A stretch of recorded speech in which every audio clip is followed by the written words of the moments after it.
A walk through the valley of the shadow of death. My COVID-19 story, part 3, the exposure to the virus. I will remove my nose, mouth covering, the face mask in popular parlance, as no one is within 2 meters or 6 feet of me at the moment.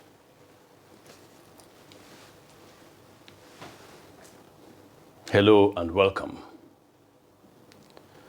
Before proceeding with the testimony, I first must define two crucial concepts: close contact and high-risk exposure. Close contact means being within 2 meters or 6 feet of another person. A high-risk exposure is considered to have occurred when a person comes in close contact with a COVID-19 positive individual for up to 15 minutes. Now I can go on to relate the high-risk exposure circumstances that my travel brought about in the twilight of 2020.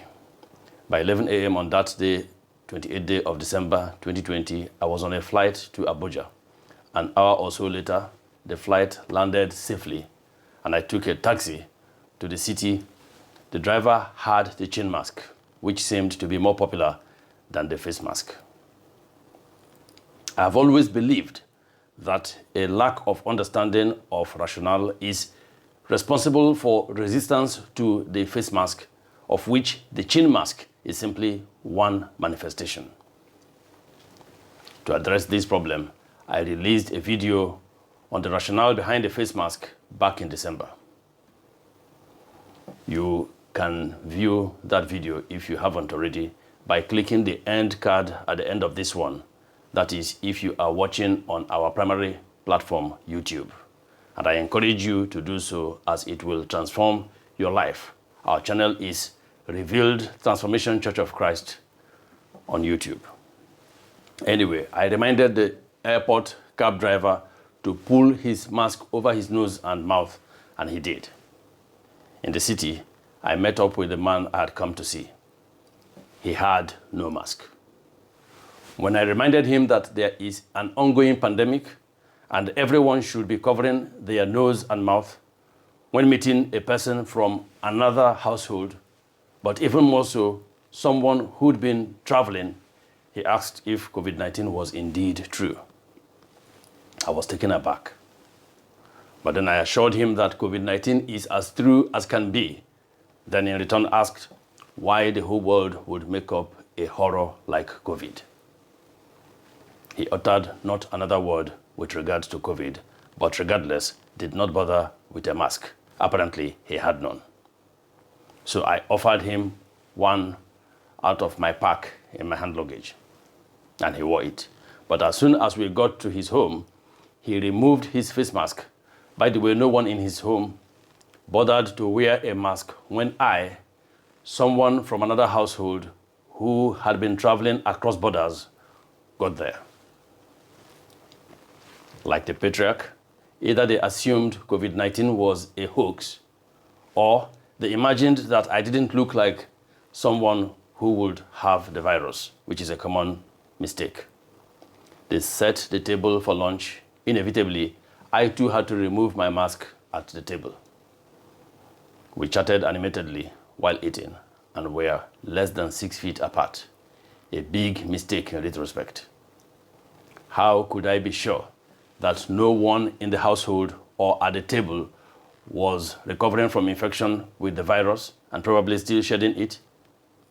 Yes, one cannot become a mobile laboratory in order to test those you consciously or otherwise, but unavoidably, got in close contact with. And even if it was possible, how could you convince those who doubt the veracity of the pandemic to have a test?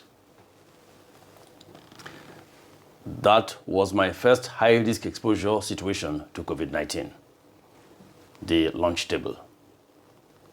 My host then invited me to stay at his home with his family rather than a hotel, a gesture of generosity which I deeply appreciated, especially given that since the pandemic broke, right or wrong, I had been dubious of sleeping in hotels. Although I did appreciate his gesture, I considered his attitude toward the pandemic alarming and had to turn him down. But in order not to offend, I asked if he could drive me to the airport so he would see that I was flying to Owerri, Imo State. This would also afford me the opportunity to spend one more of the remaining days of the year with my mother and relatives. Luckily, he agreed and drove me back to the Nnamdi Azikiwe International Airport, Abuja. The pilots and crew of the local flight from Abuja to Owerri were observant of the pandemic protocols. The flight attendants had protective clothing over their uniforms.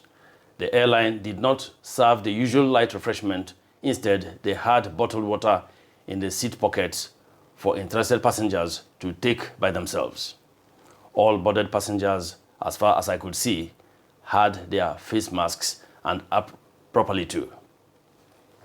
And so, on the evening of the 28th, I was in Imo State, Owerri, where my driver was waiting. He had no mask. When I asked why, he said he had it in the pigeonhole and promptly retrieved and wore it. While we were driving to the city, I observed that most commuters had no mask on, and the few that did had them on their chin, the chin mask. After a brief stop at Owerri, we set out for the hometown, about 40 minutes from the state capital. There, the scene was unbelievable. You would think you were on another planet where there was no pandemic. No one had any masks on. No attempt at social distancing. No water dispensers for hand washing in any of the homes. A crowd of family, relatives, and friends surged forward to greet me. When I inquired if they weren't aware of the pandemic, they responded almost in unison that COVID-19 wasn't in the community. In their midst, I appeared odd in my face mask. A short while later, I sat down for dinner with family and of course had to remove my mask. After dinner, however, I neglected to put it back on, partly due to the impact of group habit, which evoked a growing complacency on my part. Never underestimate the power of group habit. Although I knew that the claim that the virus was not in the community was lame, within moments of being in the midst of these folks, it seemed as though they were right. That truly, the virus was not in the community. After all, there had been no reported cases of illness or death linked to the virus in the community. But come to think of it, how could there be? Without testing, where would the data come from? The next day, the 29th, I attended a ceremony that brought together family, relatives, friends, people who hadn't seen each other in quite some time. To say we were all in very close proximity would be an understatement. People were shaking hands, hugging, exchanging banters. Although few wore masks, and those who did, including myself, soon removed them, yet majority of those talking were animated, some out of excitement, others in an effort to be heard. A perfect situation for inoculation with the virus through saliva droplets or showers. Perfect for spreading the pandemic. This was my second high-risk exposure for COVID-19 during this period of my travels. I remained at home on the 30th. On New Year's Eve, the night of the 31st of December, with the pandemic on my mind, I cancelled the traditional ushering in of the New Year church service, opting instead to commune with my Lord in my bedroom. And continuing the low-key attitude, I remained indoors on the 1st and 2nd of January. Normally, these would have been days of visiting with relatives and kinsmen. On the 3rd of January, however, being the first Sunday of the new year, the urge to attend service was irresistible, and so I did. The church was packed full. Family, relatives, friends, townspeople. Here again, there was no attempt at distancing, nose, mouth covering, or hand washing or use of hand sanitizers. To make matters worse, the man who delivered the sermon, right there on the pulpit, declared that the global pandemic had been spared the community, claiming that it was a problem for the United States of America and for Brazil, and of all places, the USSR, referring to the communist empire that collapsed some 30 years earlier. This exposed him as one of the many ignorant preachers who spread ignorance. As he delivered the sermon, I noticed the large quantities of saliva droplets, showers, emanating from his mouth and splattering on the occupants of the first row of pews. Silently, I prayed to the Lord to forgive us all for infracting on principle due to the abysmal ignorance and the remorseless nonchalance of the majority in the church. After the service, people again socialized, exchanging banters. Some shook hands, others hugged. There was no consideration whatsoever for the pandemic reality. Yet another high-risk COVID-19 exposure situation, my third. On the 4th of January, I decided to go for the mandatory 7th-day COVID-19 retesting. At the lab, there was quite a crowd, but all visitors, as far as I could see, had their masks on, and properly too. The same for the staff, those seated at the desks attending to clients. However, there were a few individuals who had the chin mask, who would occasionally direct people to the various offices and desks. I couldn't quite make out whether they were staff or not. Eventually, I paid for the test, was taken to a room where personnel in high-grade protective gear took both nasal and throat swabs. The result was due the next day, January the 5th. I thought to myself that if I tested negative, which I hoped to, with benefit of hindsight, a forlorn hope, I would travel to see my family in Accra the very next day, the 6th. Therefore, I went from the lab to a travel agency to check for availability of flight to Accra for the evening of the 6th of January. Intent not to pass the night in a hotel in Lagos, I looked forward to flying from Owerri to Lagos in the morning and Lagos to Accra in the evening of the same day. There was, however, no evening flight from Lagos to Accra for Wednesday, the 6th of January. So I booked the 8:30 p.m. flight for Thursday, the 7th, and thereafter went back home. The next morning, the 5th, at about midday, I was back at the laboratory and got the result. I had tested negative. Here is the result of the PCR test of the 5th of January. I was both elated and relieved that I had not contracted the virus despite the abysmal conduct of the previous 8 days with regards to the pandemic protocols.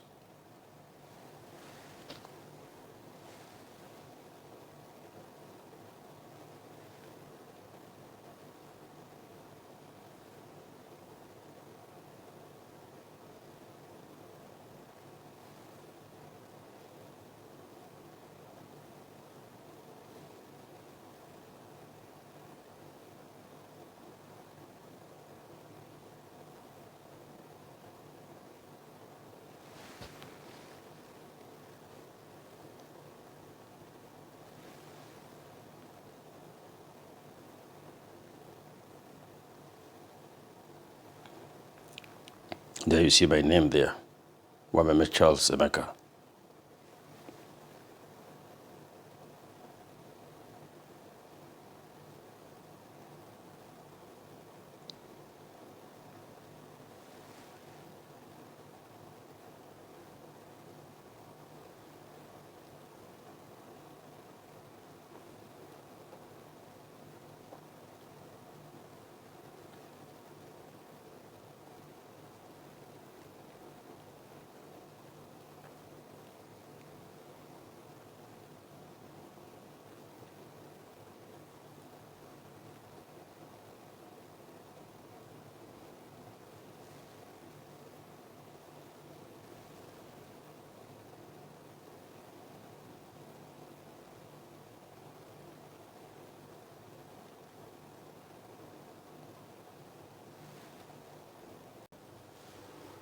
Satisfied that I would not pose a danger to others, I hurried back to prepare to travel on the 7th, all the while redoubling my effort at observing the pandemic mitigation protocols. I had my mask on, insisted my driver and aide had theirs, and sanitized my hands as soon as I touched anything public. Being the eve of my long day of travel, I remained indoors all through Wednesday, the 6th of January. However, at about 4 p.m., I suddenly felt a chill, the type that heralds a febrile illness. A short while later, I had severe headache and very high fever with severe aching in the knees. Given that ours is a malaria endemic zone, I felt the symptoms were reminiscent of malaria and shrugged them off, thinking to myself that it probably was just another bout of malaria provoked by the stress of the past week, for which a couple of paracetamol and malaria tablets should suffice. So I took the single-dose anti-malaria formulation and 2 paracetamol tablets. A few hours later, I felt a lot better. I did not remotely begin to imagine that it could be COVID-19, given that I had tested negative for the virus on the PCR kit. The next morning, on the 7th of January, the day of my scheduled trip to Accra, I really felt well, but decided to take another dose of the paracetamol just to be sure that the headache would not be triggered once more by the stress of travel. Remember, the standard practice is to take paracetamol for at least 2 consecutive days. At 10 a.m., I set out with my driver and aide for the airport. My usual fastidious self, I had my face mask on, several of my 50 ml hand sanitizers, and was very mindful of the 2-meter distancing rule. I got a flight for 4 p.m. and so dismissed my driver and aide, then settled for the long wait. By 2 p.m., I decided to grab something to eat in one of the restaurants in the airport there, which meant removing my face mask for a short while, but there was adequate distancing between the diners. 4 p.m., our flight was announced and we boarded. Again, the pilots and crew were in protective gear, face masks, overalls, gloves, and were squirting hand sanitizers onto every passenger's hands before boarding. All passengers had face masks on. By 5:45 p.m. or thereabout, we had landed at the local wing of the Murtala Mohammed International Airport, Lagos. I immediately took a taxi for the international wing. The driver had his mask on his chin, and again I reminded him to wear it properly. Upon disembarking, I went through the pandemic protocol which everyone entering the terminal was required to undergo. Thereafter, straight to the airline check-in counter, through the formalities, and by 8:45 p.m. we were airborne. By this time, I had begun to feel a low-grade but persistent chill. That feeling of cold accompanied by a sense of foreboding. But it did not cross my mind still that it was anything serious, let alone infection with the dreaded COVID-19. The mental image I had of the disease was of severely ill patients in hospital intensive care units receiving oxygen or on ventilators. I will continue with my diagnosis and quarantine in part 4. God bless you all. I am Dr. Charles Omeme Obasi.